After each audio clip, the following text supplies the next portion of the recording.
ಶಿಗ್ಗಾವಿ ಸವಣೂರ ವಿಧಾನಸಭಾ ಕ್ಷೇತ್ರಕ್ಕೆ ಸಂಬಂಧಿಸಿದಂತೆ ಶಾಶ್ವತ ಕುಡಿಯುವ ನೀರಿನ ಯೋಜನೆ ಬಗ್ಗೆ ಇತ್ತೀಚೆಗೆ ಶಾಸಕ ಯಾಸಿರ್ ಖಾನ್ ಪಠಾಣ ಅವರು ತಮ್ಮ ಸಾಮಾಜಿಕ ಜಾಲತಾಣದಲ್ಲಿ ವಿಡಿಯೋ ಮೂಲಕ ಮಾಹಿತಿಯನ್ನ ಹಂಚಿಕೊಂಡಿದ್ದರು.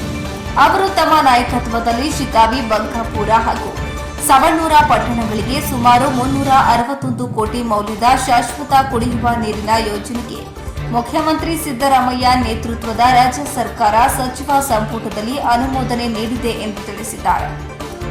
ಈ ಹೇಳಿಕೆಗೆ ಪ್ರತಿಕ್ರಿಯೆ ನೀಡಿದ ಯುವ ಮುಖಂಡ ನರಹರಿ ಗಡ್ಡಿಯವರು ಶಾಸಕರ ಹೇಳಿಕೆಯು ಸಂಪೂರ್ಣ ಸತ್ಯವಲ್ಲ ಎಂದು ಸ್ಪಷ್ಟನೆ ನೀಡಿದ್ದಾರೆ.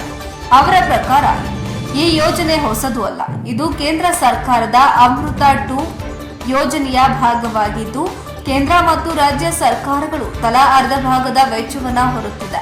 ಈ ಯೋಜನೆಗೆ ಸಂಬಂಧಿಸಿದಂತೆ ಪ್ರಸ್ತಾವನೆ ಮತ್ತು ಮಂಜೂರಾತಿ ಬಸವರಾಜ ಬೊಮ್ಮಾಯಿ ಮುಖ್ಯಮಂತ್ರಿ ಆಗಿದ್ದಾಗಲೇ ನಡೆದಿತ್ತು.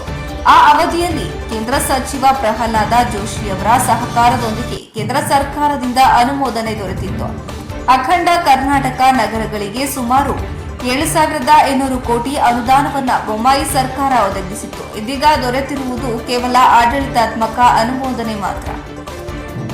3 ಪಟ್ಟಣದಲ್ಲಿ 25 ದಿನಗಳಿಗೊಮ್ಮೆ ಮಾತ್ರ ಕುಡಿಯುವ ನೀರು ಬರ್ತಿತ್ತು ಎಂಬುದು ಸಂಪೂರ್ಣ ಸುಳ್ಳು.